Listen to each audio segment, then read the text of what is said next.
আরে এসে গেছো তোমরা? যাই হোক, গুড ইভিনিং। আমি জ্যাকি, টালিগঞ্জে একটা বিউটিফুল পিজিতে থাকি। কী হয়েছে, মন খারাপ কেন?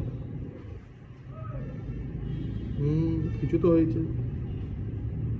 টেনশন কিসের ভাই? সব ঠিক হয়ে যাবে। কিসের টেনশন? করিস না টেনশন। আজকের কথা না ভেবে যেইটা এরপরে পাবি সেটা নিয়ে ভাব। মানে যেইটার জন্য এত লড়াই করছিস সেইটা তো আসবে, তখন কি করবি? তখন তো ব্যাংক ব্যালেন্স বাড়বে, মানি ব্যাগে মোটা বান্ডেল থাকবে, নিজের বাড়ি গাড়ি যা যা স্বপ্ন দেখছিস সব পাবি। করতে হবে ভাই। তাহলে এই দিনের কথা, এই ছোটোখাটো ঝড়ের কথা ভেবে কেন টাইম ওয়েস্ট? আর মাথায় কেন এত লোড? ওভার থিঙ্কিংয়ে যাস না। বি পজিটিভ, সব পাবি। লাইফে কোনো কিছু পার্মানেন্ট না। একটা কথা আছে, ভালো সময় বেশি উড়ো না, খারাপ সময় ভেঙে পড়ো না। তো কিচ্ছু হয়নি, সব ঠিক হয়ে যাবে।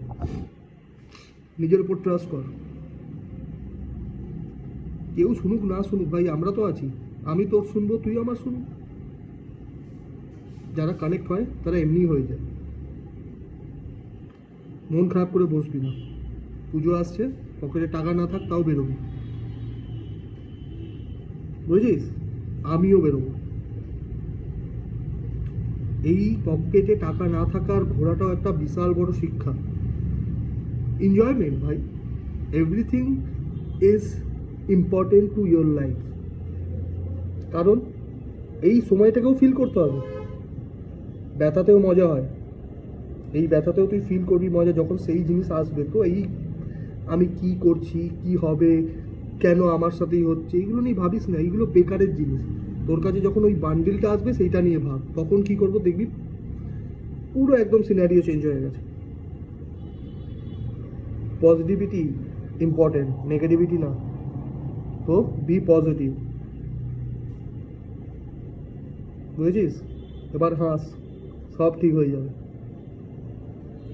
সব ঠিক হয়ে যাবে, প্রমিস।